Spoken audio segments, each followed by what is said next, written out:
कौन अप्लाई कर सकता है? Anyone with a bachelors. Age limit है कोई? हाँ, anyone with a bachelors. Bachelors में आपके पास वो आ आपके पास जाएगा, बीबीए आ जाएगा, बीएससी आ गया, ठीक बीबीए आ है, जाएगा, बीबीए आ गया, एमबीबीएस आ गया, एमबीबीएस हो गया, आरएन हो गया। आरएन क्या चीज़ है? रजिस्टर्ड नर्स जो हमारे, वो भी दे सकते हैं? वो भी दे सकते हैं। सही है। उसके अलावा कौन से हैं? बस basically anything with a bachelor's that makes you eligible, ठीक है। उसके अलावा age limit is 30 years at time of advertisement. Means like अगर इस साल मैंने अप्लाई किया पिछले बाद में भी हूँ, हाँ, तो यू एप्लीकेशन के टाइम पे 30 साल होनी चाहिए। हाँ, एप्लीकेशन के टाइम से 30 years, less than 30 years at time of advertisement, ठीक हो ठीक है। और क्या नाम था, अगर आप किसी गवर्नमेंट सर्विस में हो तो there is a relaxation of 2 years, 2 year relaxation in government service means यानी जैसा आप और मैं आ रहे हैं यहाँ पे, तो हम लोगों की जो एज लिमिट है वो रिलैक्स होके 32 years हुई है। मतलब अगर आप पहले नॉर्मल किसी और गवर्नमेंट जॉब में भी हो तब भी आप अप्लाई कर सकते हो? तब भी आप अप्लाई कर सकते हो and your age limit will be enhanced to 32 years। Doesn't matter कि वहाँ आपकी डेजिग्नेशन क्या है, as long as you are in government service, ठीक है। उसके अलावा फोर्सेस भी काउंट हो जाएंगे? आर्म फोर्सेस भी काउंट होती हैं, ठीक है, उनको भी रिलैक्सेशन मिलता है। फिर उसके अलावा डिसेबिलिटी पे भी है। उसके अलावा आपके ये जो हार्ड एरियाज़ हैं उनके लिए भी हार्ड एरियाज जैसे फाटा वगैरह हो गए, केपी के कुछ एरियाज़ हैं, बलूचिस्तान के कुछ एरियाज़ हैं जिनको एक थोड़ा सा एज मिलता है विद रिस्पेक्ट टू एज। लेकिन ये वाला कंफर्म करना पड़ेगा मुझे, हार्ड एरियाज़ वाला जो है ना, इसको कंफर्म कर लेना। ठीक हो गया, ठीक है। और क्या चीज़ है आपके पास? कितनी बार अप्लाई कर सकते हैं? ये मैंने सुना था यू कैन अप्लाई 3 times। सही है, आपके यानी 3 attempts डॉक्यूमेंटेशन में नहीं पढ़ा। हाँ, डॉक्यूमेंटेशन में नहीं पढ़ा। डॉक्यूमेंटेशन में नहीं पढ़ा मैंने। जो जितना सुना है अकॉर्डिंग टू दैम 3 times आप अप्लाई कर सकते हो, उससे ज़्यादा नहीं कर सकते। तो यानी एससी की वेबसाइट से होता है fpsc.gov.pk, if I am not mistaken ये वेबसाइट है, ठीक है। और जो सिंध वाला है वो spsc.gov.pk। बेसिकली ये फेडरल पब्लिक सर्विस कमीशन है और ये सिंध पब्लिक सर्विस कमीशन है। सही है, उनकी वेबसाइट पे के चार्जेस हैं? हाँ, कितने? सिंध पब्लिक सर्विस के जो हैं वो 500 है, क्योंकि हम ज़्यादा आगे चल रहे हैं। ओके, 250 है, 250 बस, दैट्स इट। आपको चालान जाके भरना होगा, ये जो भी चालान होगा ये एनबीपी में भरना होगा। सही है। और ये फॉर्म सबमिशन से पहले एनबीपी, स्टेट बैंक, सही है, या गवर्नमेंट ट्रेजरी, ये क्या है? या ये कुछ इदारों के पास जो है ना होता है। अब ये मैंने आज तक देखी नहीं है, मेरे ख्याल से एफबीआर वालों का किसी ऑफिस में होता हो, लेकिन मेरा उन्होंने जो लिखा होता है एनबीपी और स्टेट बैंक, यानी आप एनबीपी में ही भरवाओगे। ऑनलाइन का ऑप्शन नहीं है unless you are an NBP account holder. तो मैं नहीं हूँ और मेरे ख्याल से ज़्यादातर लोग नहीं होंगे, तो इसलिए बेहतर है कि वहाँ जाके चालान भरवा दें। अच्छा, चालान उनके पास भी होता है, वरना आपको डाउनलोड खुद करके जाना होगा। C02101 के नाम से उस चालान का नाम होता है, ठीक है। और आपने इसमें जो है 250 या 500 जो भी डॉक्यूमेंटेशन वगैरह कहाँ जाएंगे? जो डॉक्यूमेंटेशन आपने कोई भी आपने कुछ भी डॉक्यूमेंट्री एविडेंस आपको सिर्फ अपने पास रखना है। ये जो चालान है ये बहुत कीमती होता है, ये हर जगह यूज होगा। नहीं, तो, जैसे ये जो आपने बताया कि जितने रिक्वायरमेंट्स है बैचलर्स वगैरह के डॉक्यूमेंट्स नहीं अपलोड होंगे? नहीं, डॉक्यूमेंट्स अपलोड नहीं होते। ये at the time of induction आपसे वेरीफाई करेंगे, तो यानी कि इंटरव्यूज़ वगैरह के हाँ, इंटरव्यूज़ के टाइम पे। अदरवाइज़ आपको जो है ना सिर्फ एक फिजिकली उनके जो पोर्टल्स हैं उन पे आपने अपनी डिटेल्स सबमिट करनी होती हैं। पोर्टल्स में आपके ऑप्शन होगा, उसमें फ़ोटो देनी होंगी, उसमें आपको अपने एग्ज़ाम्स बताने होंगे कौन कौन से दिए हैं, डेट्स बतानी होंगी कौन कौन सी दी हैं, ठीक है। यानी किस डेट पे आपका रजिस्ट्रेशन हुआ था, यानी इंडक्शन कब हुई थी, आपका एग्ज़ाम कब हुआ था, एग्ज़ाम की रिज़ल्ट कब डिक्लेयर हुआ था, ये 3 चीज़ें आएंगी, ठीक है। और उसके अलावा आपका उसमें ग्रेड, डिवीज़न या जीपीए क्या थी, ये चीज़ भी पूछेंगे वो आपसे। सही है, ग्रेड, डिवीज़न और जीपीए। उसके अलावा आपको कोई और चीज़, उसके अलावा आपकी डिसेबिलिटी या कोई डिसएडवांटेज है तो वो भी आप मेंशन वहाँ पे कर सकते हो। You would need certification for that. उसके अलावा आई डोंट थिंक कुछ ऐसा है उसमें इम्पोर्टेंट, बस यही होता है। पोर्टल पे आपने जाके अपनी आईडी बनानी है, उसमें नाम, एड्रेस, वालिद का नाम, ये सारी चीज़ें होती हैं, नथिंग टू सिग्निफिकेंट। तो आपने कुछ सबमिट नहीं करना, आपने बस पोर्टल पे अपनी डिटेल्स एंटर करनी है। आफ्टर एंटरिंग द डिटेल्स आपको चालान भरना है। चालान के बगैर आपकी एप्लीकेशन नहीं सबमिट होगी।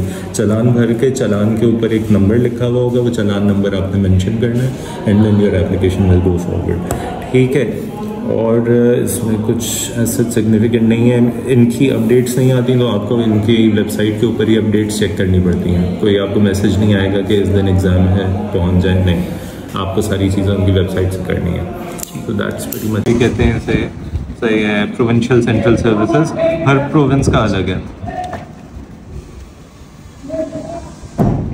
ठीक है, ये भी एनुअल है, ये भी एनुअल है, ये दोनों एनुअल है। ठीक है, अच्छा, इन दोनों का एक होता है स्क्रीनिंग टेस्ट, ठीक है, which is usually 200 marks. This is CSS जो कि फेडरल लेवल पे, हाँ, और ये प्रोविंशियल पीएमएस और सीएसएस का क्या? हाँ, प्रोविंशियल मैनेजमेंट सर्विसेज कुछ कहते हैं, कुछ प्रोविंशियल सेंट्रल सर्विसेज कहते हैं, इस तरह करके, यानी different name but the purpose is the same. ये भी एनुअल है, ये भी एनुअल है। दोनों के स्क्रीनिंग टेस्ट होते हैं 200 मार्क्स के, जिसमें हर एक का जो है ना वेटेज बना हुआ होता है। जैसे उसमें इस्लामियात होगा, इस्लामियात, इंग्लिश होगा, सही है, हाँ, सारी चीज़ें होती हैं। पाक अफेयर्स होंगे, जनरल साइंसेस होंगी, सही है, बट नथिंग मेजर, यानी कुछ इसमें ऐसा नहीं होगा कि तुम अगर एक बंदा जिसने इंटर किया हुआ है या एक बंदा जिसने OA लेवल्स किया हुआ है, he would be at par, उससे कोई आउट ऑफ द ऑर्डिनरी बात नहीं आएगी।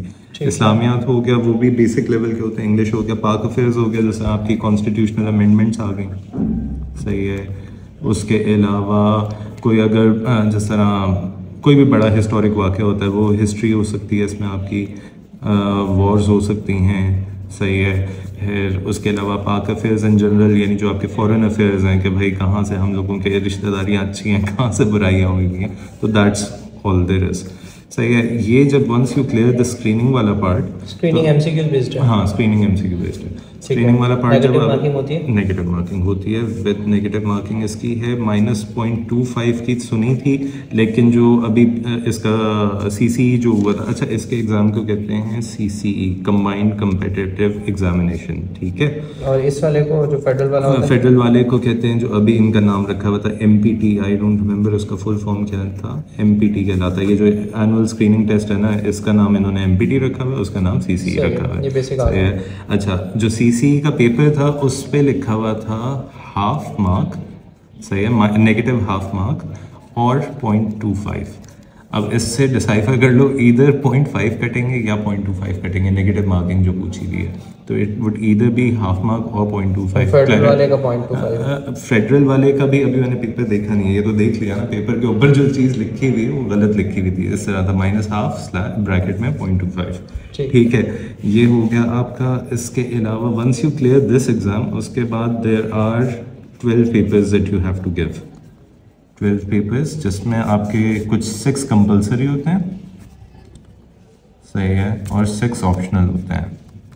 अब जो कंपलसरी हैं उसमें कौन कौन से हैं, आपका एक इंग्लिश का होता है, जिसमें इंग्लिश एसे होता है। अच्छा, ये रिटर्न है सारा, ये सारा रिटर्न है। एक ये स्क्रीनिंग के कितने टाइम के बाद आता है?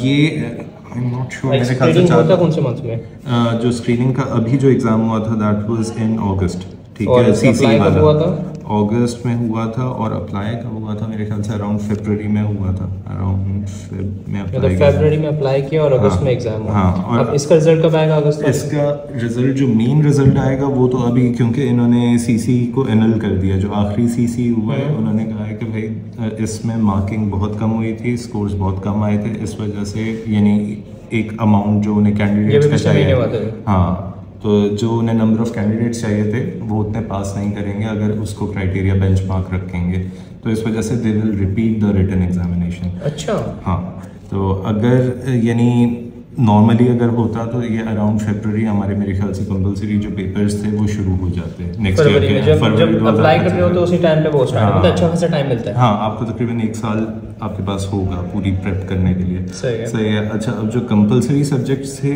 उनमें एक इंग्लिश एसे था, एक इंग्लिश ग्रामर वगैरह का होता है जिसमें कॉम्प्रिहेंशन एट्सेट्रा होती है, और क्या है इसके अलावा भी 3 पेपर्स हैं यार, ये मुझे देखने पड़ेंगे। उर्दू नहीं है, पाक अफेयर्स के ऊपर है एक मेरे ख्याल से, इस्लामियात भी नहीं है, हिस्ट्री, बल्कि मेरे ख्याल से शायद हाँ इस्लामियात है। वो जो हमारे बाकी भाई हैं उनके लिए वो होता है सिविक्स होता है इसमें, फिर इस्लामियात और सिविक्स।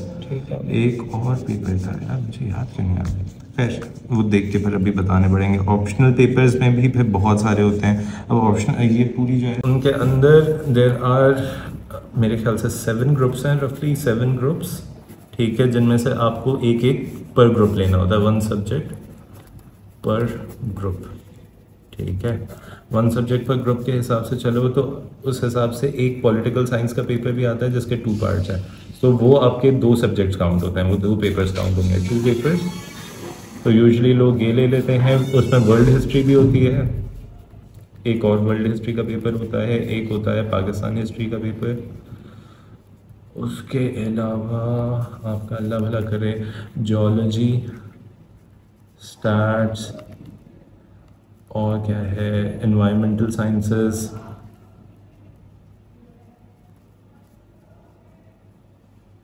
तो इस तरह करके there are multiple groups, chem, physics, bio ये भी हैं। तो